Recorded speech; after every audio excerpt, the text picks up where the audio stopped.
सो दोस्तों, welcome in discover Rajasthan. Keep discover, keep learn. दोस्तों, आज जो अपने करने वाले हैं राजस्थान की प्राचीन सभ्यताएं हैं।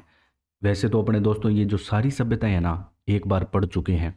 आप देखोगे प्लेलिस्ट में जाके तो जो 7 क्लासेस यहाँ पे लगाई गई हैं वो इसी की लगाई गई है, जिसमें अलग अलग सारी सभ्यताएं राजस्थान की, उससे संबंधित जितनी भी यहाँ पे चीज़ें हैं ना वो सारी आपको कवर अप करवाई गई हैं।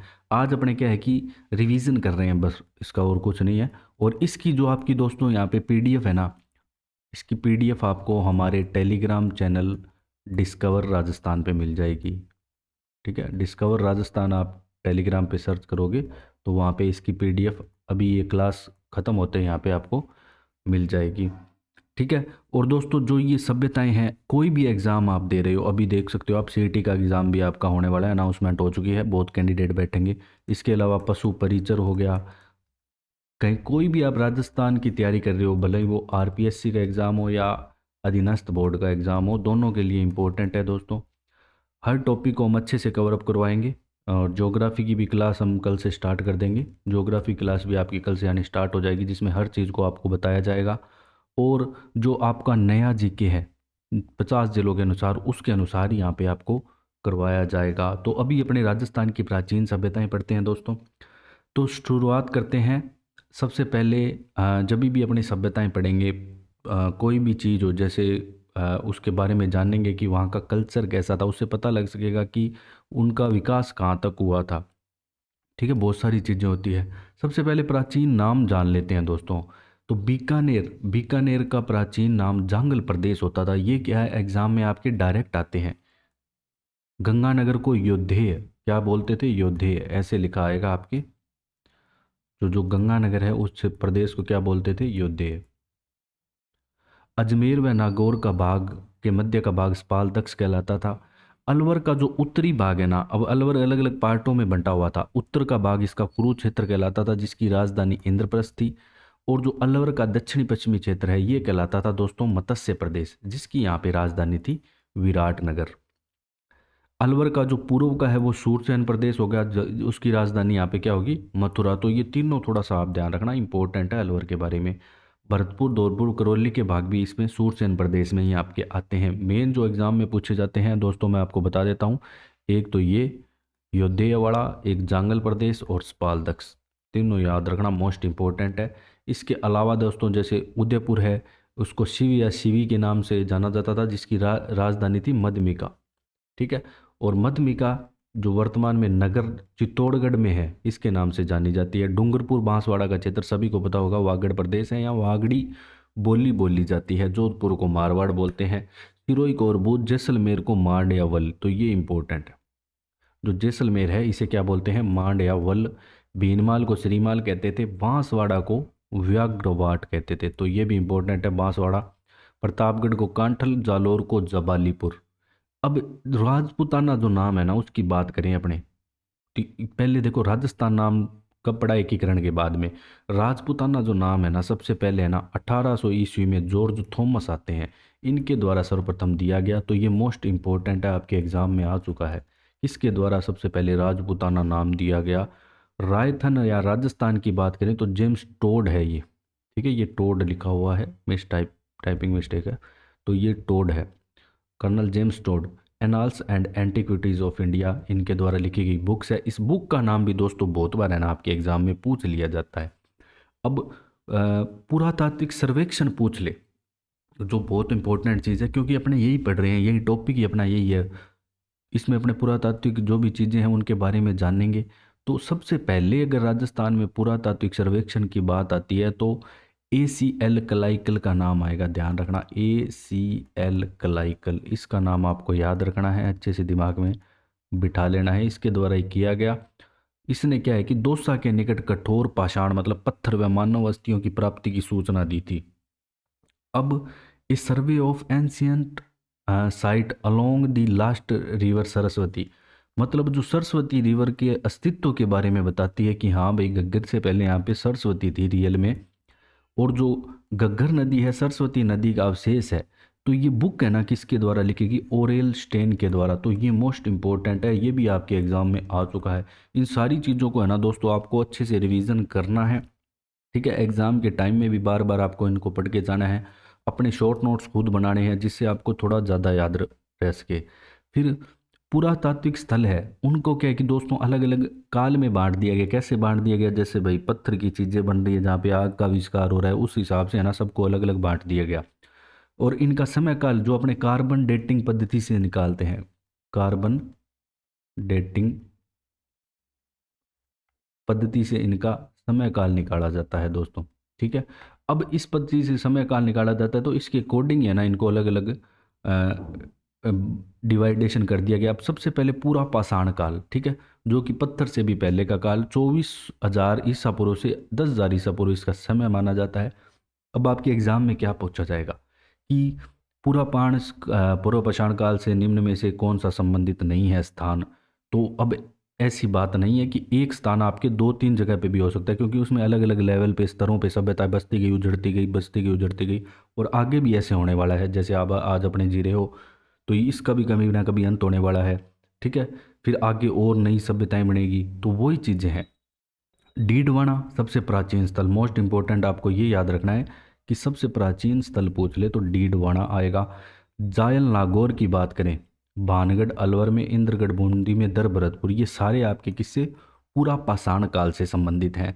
पहले अपने इनके बारे में जानेंगे, फिर इनको डिटेल से भी पढ़ेंगे आगे।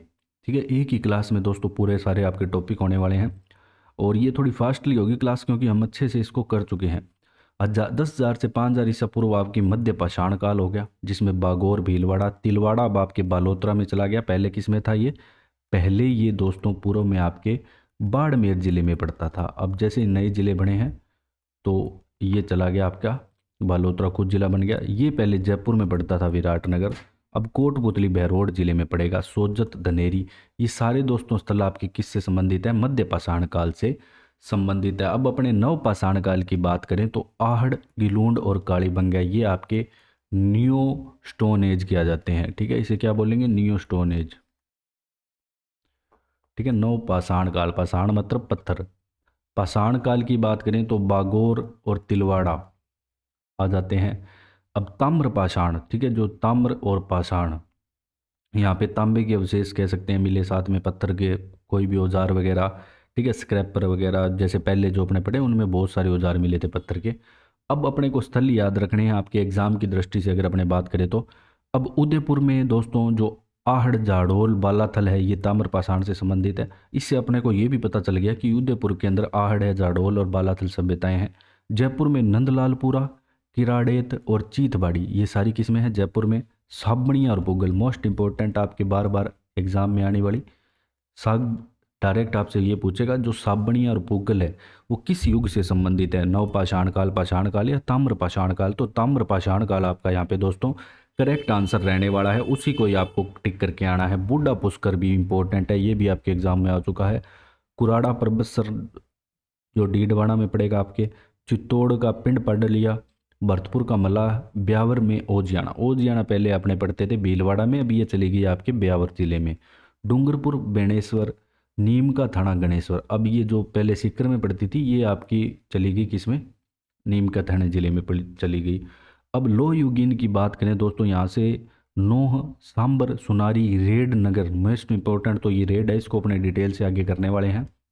इसके अलावा भीनमाल, जालोर, नगरी जो चित्तौड़गढ़ है, ये सारी लो युगीन आ जाती है। जोधपुरा सभ्यता, जोधपुरा पहले अपने जयपुर में पढ़ते थे, अब ये जोधपुर और विराटनगर दोनों अपने कहाँ पढ़ेंगे? कोटपुतली बहरोड में पढ़ेंगे इसको। अब अपने बात करते हैं, सबसे पहले आ जाते हैं दोस्तों कालीबंगा सभ्यता के बारे में। मोस्ट इंपॉर्टेंट सभ्यता है दोस्तों, जो इंपॉर्टेंट होगी उसको अपने को अच्छे से डिटेल से एक एक चीज़ जाननी है उसके बारे में। ठीक है, तो कालीबंगा सभ्यता बहुत ज़्यादा इंपॉर्टेंट है, जो कि मेन सिंधु घाटी जो सभ्यता है उससे जुड़ी हुई है, उसका ये एक स्थल माना जाता है। जब भी अपने सिंधु घाटी सभ्यता पढ़ते हैं, भारत का इतिहास पढ़ते हैं, तो उससे जुड़े हुए बहुत सारे स्थल है। कालीबंगा हो गया, हरियाणा में हो गया, ठीक है, बनवाड़ी, तो ऐसे बहुत सारे स्थल पढ़ते हैं। मैं धोलावीरा गुजरात पढ़ते हैं अपने। तो आप भी अपने को राजस्थान जीके के हिसाब से जब भी अपने पढ़ें तो सिर्फ इसी पे ही फोकस करते हुए चलना है। अब बात करें समय की, समय इसका आ जाता है 2400 से 2200 ईसा पूर्व, यहाँ पे इसका समय काल आ जाता है कालीबंगा सभ्यता का। हनुमानगढ़ जिला पड़ता है, किस जिले में है पूछ ले तो हनुमानगढ़, नदी, घग्गर। ठीक है, वर्तमान में ये घग्गर है। अगर घग्गर और सरस्वती दोनों आए आपके ऑप्शन में तो सरस्वती ज़्यादा करेक्ट रहेगा। सरस्वती नदी इज मोस्ट करेक्ट। अगर ऑप्शन में आ जाए, अगर आपके ऐसा हो जाए कि सरस्वती, क्योंकि ये पहले तो सरस्वती नदी के किनारे बसी हुई थी ना, घग्गर तो सरस्वती नदी का ही यहाँ पे दोस्तों क्या है, अवशेष है। घग्गर का जो भाव क्षेत्र है उसे नाड़ी बोलते हैं। ठीक है, अब इसका जो भाव क्षेत्र है घग्गर का, ये इसमें अनूपगढ़ जिला भी आ चुका है, पहले गंगानगर हनुमानगढ़ जिले आते थे। अब 1942 ईस्वी में अमलानंद घोष, जो बार बार आने वाला क्वेश्चन है कि खोज कौन करता है, तो खोज दोस्तों अमलानंद घोष के द्वारा की जाती है। अमलानंद का नाम याद रखना है। और कब की जाती है, 1952 में। अब आपके दोस्तों जो क्वेश्चन आते हैं वो स्टेटमेंट में आते हैं। स्टेटमेंट में ऐसे नहीं कि अपने को स्टेटमेंट के क्वेश्चन की आप प्रैक्टिस करो, सही है, क्योंकि आपका माइंड सेट भी थोड़ा वैसा बनेगा बड़े बड़े क्वेश्चन पढ़ने का। और उसके साथ ही आपको कि पहले सारी चीज़ें डीपली जाननी ज़रूरी है। बस स्टेटमेंट में आपको ये फ़ायदा हो सकता है कि कई बार ऑप्शन ऐसे सेट होते हैं कि मान लो एक या दो स्टेटमेंट भी आपको पता है तो आप आंसर तक पहुंच सकते हो। अब जो ये उत्खनन है इसके बाद हुआ, ये भी मोस्ट इम्पोर्टेंट है। क्यों? क्योंकि इनके नाम भी आपके एग्ज़ाम में आ चुके हैं। 1961 से 1964 ईस्वी, ये मत याद रखना सन, कई जगह आपको ये 1969 भी मिल जाएगा। अब दोस्तों यहाँ पे आपको क्या याद रखना है, इनके जो नाम है ना ये याद रखने हैं, ये इंपॉर्टेंट है। क्यों? क्योंकि बहुत बार पूछा गया कि निम्न में से कौन सा कालीबंगा के उत्खनन से संबंधित नहीं है। तो बीबी लाल है, बीबी लाल है, एमडी खरे है, बीबी है, एमडी है, बीके है, बीके थापर है, केएम है, और एसपी है, एसपी श्रीवास्तव। दोनों श्रीवास्तव है, एक तो केएम श्रीवास्तव, एसपी श्रीवास्तव। बीबी लाल तो मोस्ट इंपॉर्टेंट है, बीबी लाल, एमडी खरे और बीके थापर, सभी के नाम याद रख लेना। तो कालीबंगा सभ्यता आपको पूरी डिटेल से पढ़नी है अच्छे से। उत्खनन की बात करें, अब दोस्तों इसका उत्खनन हुआ तो कुछ दिनों में दोस्तों हम आपको पूरी जो सभ्यता है उसमें ओरिजिनल सारी चीज़ें दिखाएंगे कि क्या क्या वहाँ पे मिला था। वैसे दोस्तों जो मेरी पहले क्लास आई थी तो ईओ आर के लिए, तो उसमें मैंने बताया था फोटो वगैरह से क्या कैसी अग्निवेदिकाएँ कैसी होती है सारी चीज़ें। 5 स्तरों में उत्खनन इसका किया गया सबसे पहले। तो ये सारी बातें आपको याद रखनी है, सब कुछ इंपॉर्टेंट है कालीबंगा में कि कितने स्तरों में इसका उत्खनन किया गया। तो 5 स्तरों में इसका उत्खनन किया गया। प्रथम व दूसरा स्तर यहाँ पे सिंधु सभ्यता से प्राचीन निकला, कि जो सिंधु सभ्यता है ना उससे भी प्राचीन था। कौन सा स्तर? फर्स्ट एंड आपका सेकंड, पहला और दूसरा स्तर। अब बात करें कि थर्ड, फोर्थ एंड फिफ्थ की, तो ये सिंधु सभ्यता के समकालीन निकला। ठीक है, तो इसलिए अपने इसको जब सिंधु घाटी सभ्यता पढ़ते हैं ना तो इससे संबंधित स्थलों में अपने कालीबंगा को पढ़ते हैं। मोस्ट इंपॉर्टेंट क्या है कि ये नगर नियोजन, नगरीय व्यवस्था थी, नगर नियोजन बोल दो, नगरीय बोल दो। ठीक है, और यहाँ 2 टीले मिले थे। क्या मिले थे? 2 टीले। अब यहाँ पे मोस्ट इंपॉर्टेंट है कि दोनों टीलों के चारों ओर एक सुरक्षा प्राचीर भी बनी हुई थी। तो ये बात सत्य है। और पूर्वी, अब इसमें जो टीले हैं ना उनको पूर्व का टीला और पश्चिमी का टीला 2 भागों में यहाँ पे विभाजित कर दिया गया था। ठीक है, अब आप टीलों को ऐसे बना के भी पढ़ सकते हो। टीले बना दिए 2 आपने। ठीक है, एक पूर्व का टीला, एक पश्चिम का टीला। ये पूर्व का हो गया, ये पश्चिम का टीला हो गया। अब दोनों टीलों के चारों ओर सुरक्षा प्राचीर भी थी सुरक्षा के लिए। अब जो पूर्वी टीला है ये था आपका नगर टीला कहलाता था। क्या? नगर। और साधारण बस्ती के साक्ष्य मिले। अब ये जो पश्चिमी टीला था तो ये था दुर्गीकृत। तो ये याद रखना है कि जो आपका दुर्गीकृत टीला था वो पश्चिमी टीला था। फिर पूर्व हड़प्पा कालीन। अब पूर्व हड़प्पा कालीन यहाँ पे क्या क्या अवशेष प्राप्त हुए? मेन मोस्ट इम्पोर्टेंट दोस्तों जो आपके एग्जाम में आ चुका है कि यहाँ पे जुते हुए आपको मिले खेत के साक्ष्य। अब ये जो खेत जुते हुए थे ना, किस दिशा में जुते हुए थे ये और पूछ लिया गया एक बार तो। ठीक है, ये इतना इंपॉर्टेंट नहीं है लेकिन एक बार आ चुका है। दक्षिण पूर्व की ओर ये जुते हुए थे। संसार का सबसे प्राचीनतम जुते हुए खेत के साक्ष्य, इसलिए इंपॉर्टेंट हो जाता है ये। संसार के सबसे प्राचीनतम जुते हुए खेत के साक्ष्य की बात करें तो वो आपको कालीबंगा से मिलेंगे। ईंटों की बात करें दोस्तों, यहाँ पे ईंटें धूप में सुखाई गई या पकाई गई ईंटों का प्रयोग किया जाता था। नालियाँ आपको मिल जाएगी। कूड़ा डालने के मिट्टी के बर्तन मिल जाएंगे, मतलब डस्टबिन। अब प्लास्टिक के हैं तो पहले मिट्टी के हुआ करते थे। धार्मिक प्रमाण की बात करें तो मोस्ट इंपॉर्टेंट आती है 7 अग्नि वेदिकाएँ आती है।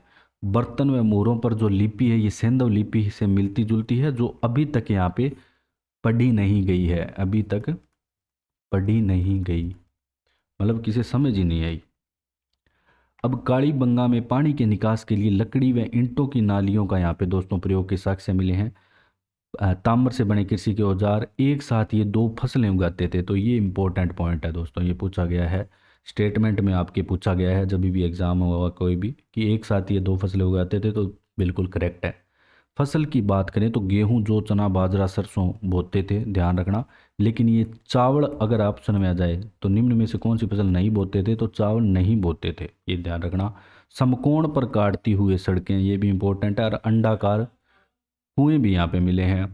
इसके अलावा भूकंप के प्राचीनतम साक्ष्य, कुछ ऐसे कहते हैं विद्वान की यहाँ पे दोस्तों जो भी ये बस्ती तबाह हुई है ना, ये भूकंप के कारण हुई है। बर्तन की बात करें तो बर्तन का रंग आपको याद रखना है। इसके जो कालीबंगा तो है ना, आप इसमें जितना पढ़ो उतना कम है। अब बर्तन है, बर्तन के रंग थे लाल, काले नहीं थे, लाल थे। और यहाँ पे काली चूड़ियाँ मिलने के कारण है ना इसे कालीबंगा कहा गया था।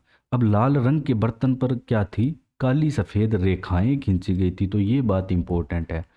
बर्तन का लाल रंग के थे लेकिन रेखाएं उन पे काली और सफ़ेद खींची गई थी। चबूतरे मिट्टी की कच्ची ईंटों से यहाँ पे बने थे। तो काली रंग की दोस्तों जो चूड़ियाँ हैं मिलने के कारण, इसके कारण ही इसे क्या किया गया, कालीबंगा। अब बात करते हैं दोस्तों अपने भीनमाल सभ्यता की। ठीक है, अब दोस्तों जो आपकी भीनमाल सभ्यता है, इसका प्राचीन नाम श्रीमाल है भीनमाल का। और स्थान कहाँ पे है, जालोर में पड़ेगी भीनमाल। आर सी अग्रवाल, रतन चंद्र अग्रवाल इनकी खोज करते हैं 53-54 में। अवशेष की बात करें तो मृद भांड तथा क्षत्रपों के सिक्के। मृद पात्रों पर विदेशी प्रभाव यहाँ पे दृष्टिगोचर होता है कि इनके विदेश से कनेक्शन थे, या आयात निर्यात उस समय होता था, मतलब व्यापारिक गतिविधियां ना ये सभ्यता के लोग विदेशों से करते थे। ठीक है, आप कर रहे हो अभी तो वो भी तो कुछ ना कुछ कर रही होंगे, बाद में बस वो नष्ट होगी सभ्यता। अब यूनानी दुहत्ती सुराही और रोमन एम्फोरा सुरा पात्र, ये दोनों मोस्ट इंपॉर्टेंट है, ये याद रखने हैं। कहाँ से मिले, भीनमाल सभ्यता से आपको मिले हैं। फिर अपने गिलूंड सभ्यता पे आ जाते हैं दोस्तों। गिलूंड कहाँ पे मिलेगी आपको, गिलूंड मिलेगी राजसमंद जिले में, जिला राजसमंद, नदी बनास, ये दो टीलों पर पाई गई। अभी देखो टीलों में कंफ्यूज नहीं होना है, वहाँ पे अपने कालीबंगा में पूर्व और पश्चिम में टीले पड़ रहे थे, यहाँ पे जो टीले हैं उन्हें मोंडिया मगरी कहते हैं स्थानीय भाषा में। ठीक है, अब इसकी खोज कौन करता है, बीबी लाल, जबकि वहाँ भी उत्खनन कौन कर रहा था, कालीबंगा में बीबी लाल ही कर रहा था। अब उत्खनन की बात करें 57-58 में तो बीबी लाल ने कर दिया, फिर 99-2003 में और उत्खनन होता है, वो कौन करता है, वी एस सिंधे करता है, वी एस सिंधे। इसके अलावा मोस्ट इंपॉर्टेंट दोस्तों जो आपके एग्जाम में आएगा ही आएगा, डायरेक्ट पूछेगा, ग्रेगरी पोशेल किस सभ्यता से संबंधित है। और अमेरिका का है, ये भी ध्यान रखना है, कहाँ का है, अमेरिका का ग्रेगरी पोशेल। गिलोड सभ्यता, समय इसका 1900 से 1700 ईसा पूर्व माना जाता है। ताम्रयुगीन सभ्यता, जिसे नवपाषाणिक भी कहते हैं, ताम्रयुगीन नवपाषाणिक। अवशेष की बात करें तो दोस्तों कच्ची ईंटों से बने मकान, दीवारों के मध्य अनाज भरने की कोठी व चूल्हों के अवशेष मिले हैं। पक्की ईंट से बनी एक दीवार भी मिली है, तो ये यहाँ पे पक्की ईंटों के अवशेष मिले हैं। ये इंपॉर्टेंट क्यों है, आपके है ना जब भी प्रीवियस ईयर क्वेश्चन देखो तो आपके ऐसे पूछा गया कि कहाँ पे पक्की ईंटों के अवशेष नहीं मिले हैं, तो मोस्ट इंपॉर्टेंट है ना उसका आंसर वो ही होता है, कौन सा, गणेश्वर। क्योंकि एक भरतपुर का नाम देता है, वहाँ भी मिले हैं। एक इसका नाम देता है गिलूंड का। 5 प्रकार के दोस्तों यहाँ से मृद भांड मिले हैं, सादे, काले, पालिस्तार, भूरे, लाल और काले चित्रित। इतना इंपॉर्टेंट नहीं है, लेकिन जो इंपॉर्टेंट है वो है हाथी दांत की चूड़ियों के अवशेष यहाँ से मिले हैं। हाथी दांत की चूड़ियाँ, शंख की चूड़ियाँ तो अपने बहुत जगह पड़ेंगे, लेकिन हाथी दांत की चूड़ियों के अवशेष आपको गिलूंड सभ्यता राज संबंध से मिले हैं। इसको आपको दिमाग में बिठा लेना है। पत्थर की गोलियाँ, एक मटके में गेहूं के दाने भी मिले हैं, ये भी इंपॉर्टेंट है। और तांबे के बने अस्त्र। अब अपने गणेश्वर की बात कर लेते हैं दोस्तों। गणेश्वर आपके नीम के थाना में चलेगी। पहले आपका जिला इसमें होता था सीकर, सीकर जिला होता था। और नदी की बात करें तो कांतली नदी हम पढ़ते थे कि कांतली नदी के किनारे। और दोस्तों यहाँ पे समय की बात करें तो 2800 ईसा पूर्व इसका समय काल आता है। और रतन चंद्र अग्रवाल के द्वारा इसकी खोज की जाती है 1977 ईस्वी में। इसके अलावा दोस्तों विजय कुमार भी करते हैं 78-9 में। अब इम्पोर्टेंट क्या है यहाँ पे, सबसे मोस्ट इम्पोर्टेंट ये है कि ताम्रयुगीन सभ्यताओं में सबसे प्राचीनतम शब्दों को पकड़ना है। सबसे प्राचीनतम पूछ ले, ताम्रयुगीन सभ्यताओं की जननी पूछ ले, तो ये दोनों में आंसर आपका क्या रहेगा? गणेश्वर। ठीक है, गणेश्वर कहाँ पे है? नीम के थाना में है वर्तमान में। और यहाँ पे जितने भी तांबे के उपकरण मिले हैं ना, उसमें 99% तक क्या है दोस्तों, आपके तांबा आपके यहाँ पे है, कॉपर है। इस एरिया में तांबे जैसे जून वगैरह में खाने भी है, माइंस भी है, बहुत सारी तांबा मिलता भी है इस पट्टी में। ठीक है, और भी यहाँ पे खोज हुई है। जब भी अपने माइंस एंड मिनरल्स पढ़ेंगे तो इसको और डिटेल से करेंगे तांबे के बारे में। तो ये दोनों चीज़ें आपको याद रखनी है। ताम्रयुगीन सभ्यताओं की जननी पूछ ले, प्राचीनतम पूछ ले, तो दोनों में गणेश्वर सभ्यता आएगा। फिर मकान बनाने के लिए यहाँ पे पत्थरों का प्रयोग होता था। ठीक है, बस्ती को बाढ़ से बचाने के लिए बांधों का निर्माण मोस्ट इंपॉर्टेंट है दोस्तों। बांधों का निर्माण किस सभ्यता में किया जाता था? और पत्थरों का, ईंटों का यहाँ पे प्रयोग नहीं होता था, ये ध्यान रखना। गोरिक मृद पात्र काले व नीले रंग से अलंकृत यहाँ पे मिलते थे। फिर ईसवाड़ की बात कर लेते हैं दोस्तों। ईसवाड़ आपकी पड़ेगी उदयपुर में, जो कि राजस्थान विद्यापीठ उदयपुर का पुरातत्व विभाग है, इसके द्वारा इसका उत्खनन किया जाता है। समय की बात करें तो 500 ईसा पूर्व तक यहाँ पे लोहे गलाने के कार्य का अनुमान है। लोहे गलाने का कार्य किया जाता था और 2000 वर्ष तक निरंतर लोहा गलाने के प्रमाण है। ये देखो ध्यान रखो, ये 500 ईसा पूर्व तक लोहे गलाने के प्रमाण है, ये 2000 वर्ष है। ठीक है, दोनों में। बस्तियों के स्तर यहाँ पे 5 मिले। ऊंट का दांत मिला, ये याद रखना। ऊंट का दांत कहाँ पे मिला? ईसवाड़ सभ्यता उदयपुर में। फिर बैराठ सभ्यता पे चलते हैं दोस्तों। बैराठ आपकी पड़ेगी कोटपुतली बैरोड, पहले आपकी पूर्व में जिला पूर्व में जयपुर जिले में। ठीक है, बाण गंगा नदी के किनारे। नदी सभी याद रखनी है, जो भी सभ्यता है नदी के किनारे बसी होते हैं। जो भी सभ्यता आप कभी भी कहीं भी पढ़ोगे तो नदी के किनारे बसी ही मिलेगी आपको किसी ना किसी, क्योंकि दोस्तों जल है तो जीवन है, सीधी सी बात है। मत्स्य जनपद की दोस्तों जो राजधानी है ये विराट थी, जिसे विराट नगर भी अपने बोलते थे। बिज्जक की पहाड़ी, भीम जी की डोंगरी, अजय महादेव जी की डोंगरी किससे संबंधित है आपसे पूछ ले तो डायरेक्ट आपका आंसर रहेगा बैराट। और एक बात बताऊं, अगर आपको नहीं भी पता नया जिला तो कोई दिक्कत नहीं है, क्योंकि अभी जो पेपर बन रहे हैं तो वो इन जिलों को तो इग्नोर ही कर रहा है, डायरेक्ट आपसे स्थान पूछेगा, उसके ऐसे जरूरी थोड़ी है कि जिला ही पूछे। प्रथम उत्खनन की बात करें तो 1937 ईस्वी में दयाराम साहनी के द्वारा किया जाता है, मोस्ट इंपॉर्टेंट है।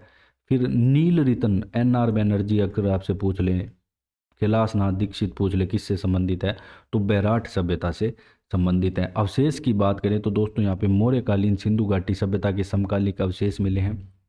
अशोक का शिलालेख मिला है, मोस्ट इंपॉर्टेंट है, जिसे ब्राबू या बैराठ शिलालेख भी कह सकते हैं। इसकी खोज कैप्टन बर्ट ने 1837 ईस्वी में की थी। शिलालेख जो मिला है ना दोस्तों, उस पे ब्राह्मी लिपि में ना बुद्ध धम्म तथा संघ लिखा हुआ है। भवन, स्तूपों, मठों, मंदिरों के निर्माण में यहाँ पे दोस्तों ईंटों का प्रयोग किया गया है। 6 से 7 कमरों का एक खंडरनुमा भवन मिला है, जिसे बौद्ध मठ माना गया है, ये भी इम्पोर्टेंट है, डायरेक्ट पूछा गया है क्या एग्जाम में। 6 से 7 कमरों का खंडरनुमा भवन।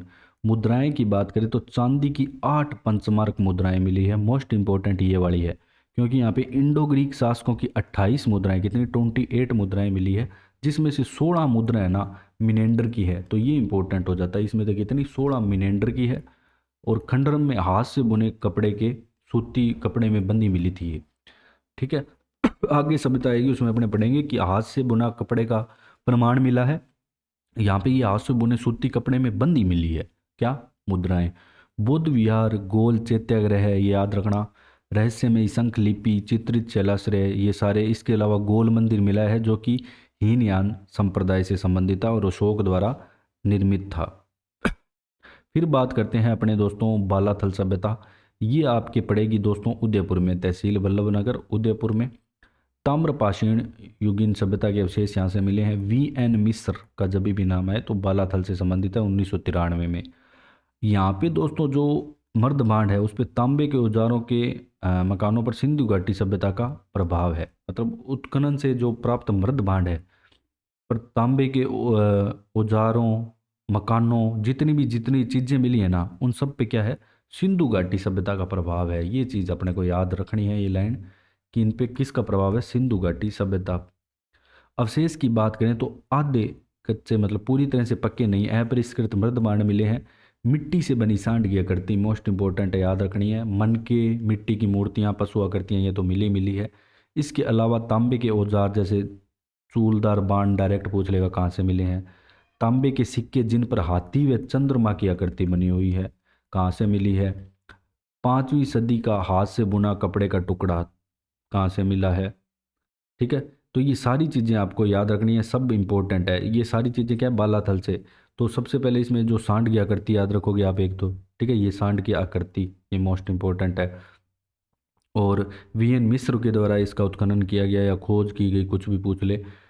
फिर इसके बाद जो याद रखोगे, जो हाथ से बुना, अब बैराठ में हमने क्या पढ़ा था कि वहाँ पे जो कपड़े में यहाँ पे 5वीं सदी का पूरा लिखा आएगा, 5वीं सदी का हाथ से बुना कपड़े का टुकड़ा कहाँ से मिला है, बालातल से। और बैराठ में हाथ से बुने टुकड़े में मुद्राएं मिली थी, सिक्के मिले थे।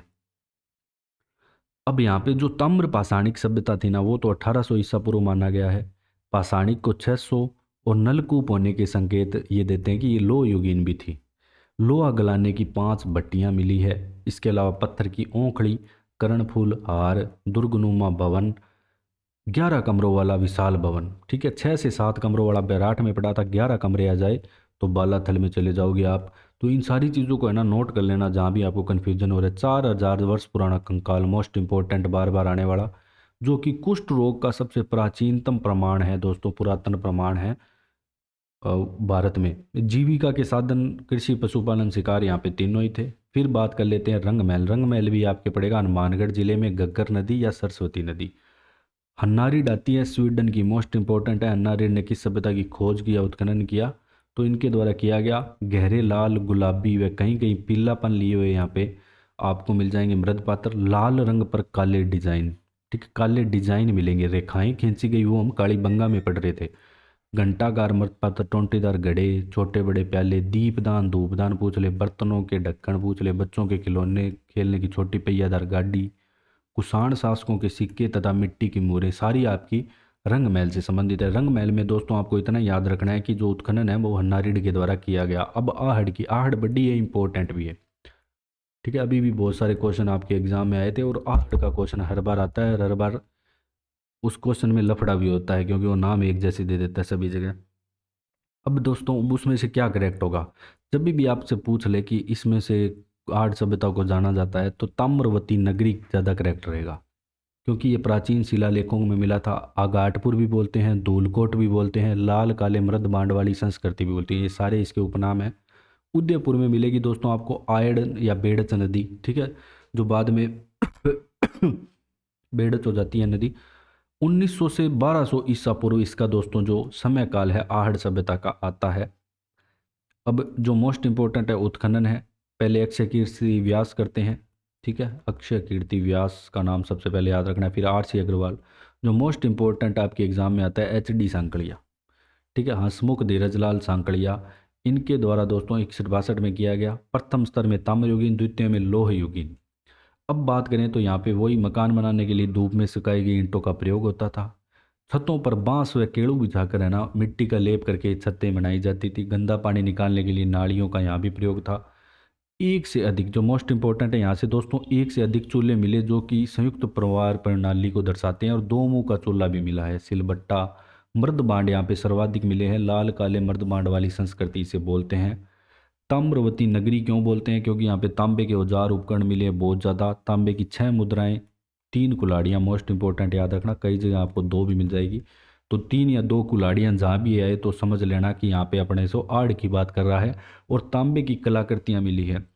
एक अनाज रखने के है ना बड़े बड़े बांड थे जिन्हें गोरे और कोठे कहा जाता था, ये भी इंपॉर्टेंट है, गोरे और कोठे कहा जाता था। एक लेपिस लाजुली, जो एक प्रकार का पत्थर है जो सिर्फ ईरान से भी प्राप्त हुआ है इसके अलावा सिर्फ, तो ये भी यहाँ पे मिला, लेपिस लाजुली। ठप्पे मिले हैं जिससे अनुमान है कि यहाँ पे रंगाई छपाई उद्योग भी विकसित था। आदिवासी गेहूं का उपयोग करते थे, ठीक है, ये सारी ध्यान रखना। इसको ताम्रवती नगरी इसे बोलते हैं। पहले हमने ताम गणेश्वर के लिए क्या पढ़ा था, दोनों में डिफरेंस याद रखना। ताम्रवती नगरी आ जाए तो आपका आहड़ आंसर रहेगा। अगर आपसे पूछ ले कि ताम्र संस्कृति की जननी पूछ ले या प्राचीनतम वो पूछ ले, तो वो गणेश्वर होगा, नगरी पूछ आ गया ना पीछे तो आपको आड़ पे जाना होगा। अब अपने बागौर की बात करेंगे तो महासतियों के टीलों पे मिली, जिसे महासतियों का टीला भी बोलते हैं, भीलवाड़ा में कोठारी नदी पे। ठीक है, भीलवाड़ा कोठारी नदी वीरेंद्र नाथ मिश्र, वी एन मिश्र के द्वारा इसकी खोज की जाती है 67-70 में। प्राग ऐतिहासिक काल की सभ्यता के अवशेष यहाँ से प्राप्त हुए हैं। समय की बात करें तो 4000 से 5000 ईसा पूर्व इसका समय माना गया है बागौर का। अब इसमें दोस्तों इसको अलग अलग स्तरों में विभाजित कर दिया गया। पहले स्तर में 4480 से 3285 ईसा पूर्व, जिसमें लघु पाषाणास्त्र मिले हैं, मृत पशुओं के अवशेष जो कि भोजन संग्राहक व शिकार जीवन निर्वाह का अनुमान का लगाते हैं इतने पुराने समय में भी। मृत शरीर का यहाँ पे ढांचा मिला है जो कि निवास स्थान पर दफनाया गया था, या कह सकते हैं समाधि दी गई थी, पश्चिम से पूर्व की दिशा में। ठीक है, पश्चिम से पूर्व की दिशा में। कृषि व पशुपालन के प्राचीनतम साक्ष्य पूछ ले तो वह बागौर में मिले हैं। जुते हुए खेत कालीबंगा में पड़ते हैं प्राचीनतम, लेकिन कृषि और पशुपालन से संबंधित बागौर में पढ़ेंगे अपने। तो इन चीज़ों को जो आपको कन्फ्यूजन लग रही है अलग से लिख लेना। आदिम संस्कृति का संग्रहालय पूछ ले किसको कहा जाता है तो बागौर को कहा जाता है। दूसरे स्तर की दोस्तों बात करें तो 2765 से 500 ईसा पूर्व माना जाता है। मृत भांडों के अवशेष, धातु, अस्त्र, आभूषण, भोजन सामग्री, मृत शरीर पूर्व से पश्चिम की ओर। अब चेंज दूसरे स्तर में क्या है कि सिर पूर्व की ओर कर दिया, पहले सिर पश्चिम की ओर था, पैर कर दिए पश्चिम की ओर। अब तीसरा स्तर 500 ईसा पूर्व जो कि से चौथी सदी माना जाता है। लोहास्त्र के प्रमाण, चाक पर बने मर्द भांड के अवशेष। बागौर के उपनाम, मध्य पाषाणकालीन सभ्यता स्थल पूछ ले तो बागौर। ठीक है, लघु पाषाणोपकरणों का घर पूछ ले तो बागौर, दोनों इंपॉर्टेंट है। अब आप बात करेंगे अपने दोस्तों ओजियाना के बारे में, ब्यावर में पड़ेगी अब वर्तमान में, पहले भीलवाड़ा जिले में पड़ती थी। नदी की बात करें तो खारी, समय 2000 ईसा पूर्व, उत्खनन 2000 ईस्वी में किया गया। 3 चरणों में इसका विकास होता है ओजियाना का। लाल व काले रंग के मृतपात्र, मोस्ट इंपॉर्टेंट बैल व गाय की मृतमूर्ति व कार्नेलियन फियांस पूछ ले, शंख व तांबे की चूड़ियाँ। तो ये दोनों याद रखने हैं बस, ज़्यादा तो आपको कार्नेलियन फियांस और बैल व गाय की मृतमूर्ति, ओजियाना सभ्यता भीलवाड़ा। नगरी की बात करें दोस्तों अब थोड़ी लो योगीन स्टार्ट हो जाती है। पाणिनि की एक अष्टाध्यायी आती है जिसमें जो नगरी है ना उसको क्या कहा गया है, माध्यमिका कहा गया है। ठीक है, ये माध्यमिका लिखा है, चित्तौड़गढ़ में पड़ती है, कलाइकल द्वारा खोजी गई। उत्खनन की बात करें तो आर जी भंडारकर करते हैं सबसे पहले, फिर के बी सौंदरराजन करते हैं।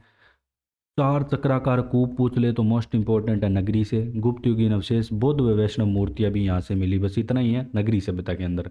फिर तिलवाड़ा की बात करें तो दोस्तों बालोतरा में पड़ेगी, पहले बाड़मेर जिले में पड़ती थी।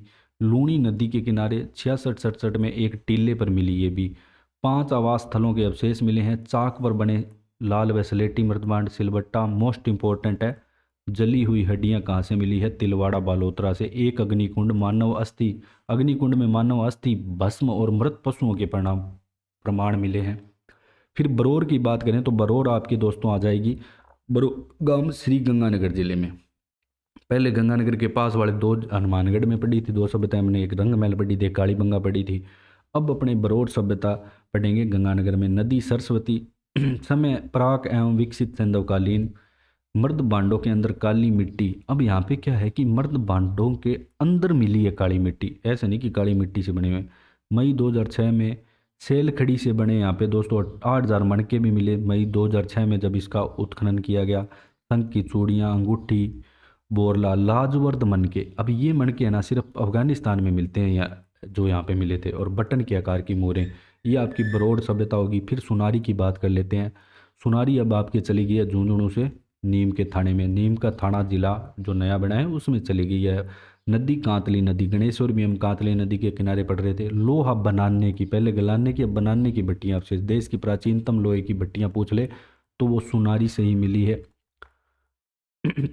दोकड़ी, दोकड़ी लगाने की व्यवस्था, मतलब दोकड़ी लगाना मतलब एक तरीके से एक टेक्निक थी जिससे टेम्परेचर को है ना कंट्रोल किया जाता था। लोहे के तीर, कृष्ण परिमार्जित मृदपात्र, इसके अलावा मिट्टी तथा पत्थर के मणके भी दोस्तों जो सुनारी सभ्यता है यहाँ से मिले हैं। तो लोहे बनाने की भट्टियों के अवशेष पूछ ले तो सुनारी सभ्यता जो कि वर्तमान में नीम के थाने जिले में पड़ेगी, आपको वहाँ से मिली है। चाक पर बने काले रंग के मृतपात्र मात्र देवी की, मोस्ट इंपॉर्टेंट याद रखनी है, मात्र देवी की मरण मूर्ति। भोजन के रूप में चावल का उपयोग करते थे, रथ को घोड़ों से खींचते थे। नौ सभ्यता की बात करें तो ये आपके नौ गांव भरतपुर में पड़ेगी। R C अग्रवाल करते हैं दोस्तों उत्खनन। फिर 1100 से 1900 ईसा पूर्व इसका समय माना जाता है। 5 सांस्कृतिक युगों के अवशेष यहाँ से मिले हैं। अब इसमें निचले स्तर में दोस्तों यहाँ पे गेरू रंग के मृद पात्र, सादे काले और लाल मिट्टी के पात्र। दूसरे में बात करें तो स्लेटी रंग के मृद पात्र व काले चमकदार। तीसरे में स्लेटी के साथ साथ ओपदार मृद बाण व लोहे के बाण के अग्रभाग भी यहाँ पे मिल जाएंगे। चौथे में मिट्टी की कच्ची ईंटों से बना एक परकोटा मिल जाएगा। तो ये अलग अलग यहाँ पे स्तर थे। फिर विशालकाय यक्ष प्रतिमा, ये आपको याद रखनी है, ये इंपॉर्टेंट है। विशालकाय यक्ष की प्रतिमा कहाँ से मिली है? तो नोह। चुनार के लिए चिकने पत्थर जिन पर मौर्यकालीन पालिश की गई है। लोहे के कृषि संबंधित उपकरण चक्रकूप भी मिले हैं। मकान बनाने के लिए पक्की ईंटों के अवशेष यहाँ पे मिले हैं, ये भी इंपॉर्टेंट है, मतलब यहाँ पे पक्की ईंटों का प्रयोग किया जाता था। कुषाण नरेश विश्व व वासुदेव के सिक्के भी मिले हैं। अब जोधपुरा की बात कर लेते हैं। जोधपुरा आपके पड़ेगा कोटपुतली बहरोड में, पहले जयपुर जिले में पड़ता था, तापी नदी के किनारे। 72 से 75 ईस्वी में R C जो अग्रवाल है और विजय कुमार है, इसके द्वारा उत्खनन किया जाता है। गोरी रंग के पानी पीने के पात्र, कटोरे, तस्तरियों के अवशेष यहाँ से मिले हैं। लोहा गलाने की भट्टियाँ, उपले मतलब थेपड़ी, भट्टियों में थेपड़ी का प्रयोग किया जाता था यहाँ पे, तो जोधपुरा सभ्यता में किया जाता था। नलिया सर की बात करें तो सांबर में पड़ती है। आहत मुद्राएं, यहाँ पे सिक्के ज़्यादा मिले हैं। लोयुगीन सभ्यताएं वैसे चालू होगी। उत्तर इंडो सैनियन सिक्के, कुषाण शासक विश्व के सिक्के, इंडो ग्रीक योद्धेय गण के सिक्के, गुप्त युगीन चांदी के, ये सारे प्रकार के यहाँ से सिक्के मिले हैं। जो मेन आपको याद रखना है वो है स्वर्ण निर्मित सिंह का सर, ठीक है, स्वर्ण निर्मित सिंह का सर याद रखना है। तांबे के पात्र, मिट्टी के बाट, झुंझुने, तलवार, तो ये भी याद रखना मिट्टी के बाट कहाँ से मिले हैं। नालियों के गोल पाइप हड्डी के पास से मिले हैं, ये इंपॉर्टेंट है। इसके अलावा पूजा पात्र, मिट्टी का आभूषण, शीशे की चूड़ियाँ, कांसे के कड़े। 105 यहाँ पे दोस्तों कुषाण कालीन मुद्राएं भी मिली है। 105 कुषाण कालीन मुद्राएं भी यहाँ से मिली है। तो ये भी मोस्ट इम्पोर्टेंट हो जाता है नलिया सर सभ्यता के बारे में। तो यहाँ पे सिक्के और ये सारी चीज़ें ज़्यादा आपको याद रखनी है। फिर नगर सभ्यता की बात कर लेते हैं। तो नगर आपको उनियारा टोंक में मिलेगा। इसका प्राचीन नाम था मालव नगर। नगर का क्या था? मालव नगर। 1943-44 में श्री कृष्ण देव के द्वारा इसका उत्खनन किया जाता है, जो कि समय बात करें तो पहली शताब्दी ईसा पूर्व से तीसरी शताब्दी ईसा तक का माना जाता है। ये मोस्ट इम्पोर्टेंट ये है कि बार बार यही पूछा जाता है कि 6000 मालव जनपद के सिक्के कहाँ पे मिले? नगर में। महाभारत में उल्लेखित मालवों की राजधानी है कारकेट नगर। इसका समीकरण भी इससे ज्ञात किया जा सकता है कि हाँ, यहाँ पे इसका कनेक्शन था। लाल रंग के मृद पात्र, इसके अलावा मोस्ट इम्पोर्टेंट महिषासुर मर्दनी की प्रतिमा अगर पूछ ले, पहले यक्ष पढ़ा था, महिषासुर मर्दनी की प्रतिमा, ठीक है। ये प्रतिमाएं सारी आपको पढ़ के जानी है। एक मुखी शिवलिंग, गणेश जी, दुर्गा माता, लक्ष्मी देवी की भी प्रतिमाएं यहाँ से मिली है। अब लास्ट आज की आ जाती है रेड सभ्यता दोस्तों। प्राचीन राजस्थान का टाटा नगर किसे कहा जाता है? रेड को कहा जाता है। निवाई टोंक में पड़ता है। केएन पुरी के द्वारा इसका उत्खनन किया जाता है। एशिया का अब तक का सबसे बड़ा सिक्कों का भंडार कहाँ पे मिला है? यहीं मिला है, मोस्ट इम्पोर्टेंट है। ये मोस्ट इम्पोर्टेंट है। 5035 आहत मुद्राएं याद रखनी है। 5035 आहत मुद्राएं या पंचमार्क सिक्के यहाँ से मिले हैं। 300 मालव जनपद के सिक्के, 6 सेनापति, 7 वपू सिक्के। इसके अलावा एक सिक्का यूनानी शासक अपोलो डोट्स का भी यहाँ पे मिला है। लो उपकरण, पाषाण के सिक्के, मण मूर्तियाँ, अनाज के दाने, 115 घेरदार कूप, शीशे की मोहरें मिली है जिस पर है ना जनपद सह लिखा हुआ है। जो कौन सी लिपि में लिखा हुआ है? ब्राह्मी लिपि में। सेलखड़ी की एक डिबिया। समय बात करें तो दोस्तों तीसरी सदी ईसा पूर्व से दूसरी सदी ईसा पूर्व इसका समय है। मात्र देवी की मर्ण मूर्ति मिली है। उष्णीस स्त्री की मर्ण मूर्ति पूछ ले तो कहाँ से मिली है? पगड़ी पहनी स्त्री की पूछ ले तो रेड से, दोनों रेड से मिली है, तो याद रखनी है। और ये जो जितनी भी मूर्तियाँ हैं ये गांधार शैली में बनी हुई है, ये भी आपको याद रखना है। तो ये सारी सभ्यताएं जितनी भी इम्पोर्टेंट हैं कंप्लीट हो चुकी हैं। अगर आपको हमारे द्वारा पढ़ाया गया कंटेंट अच्छा लगा है तो ज़्यादा से ज़्यादा शेयर करें, सब्सक्राइब करें। So thanks for joining discover Rajasthan.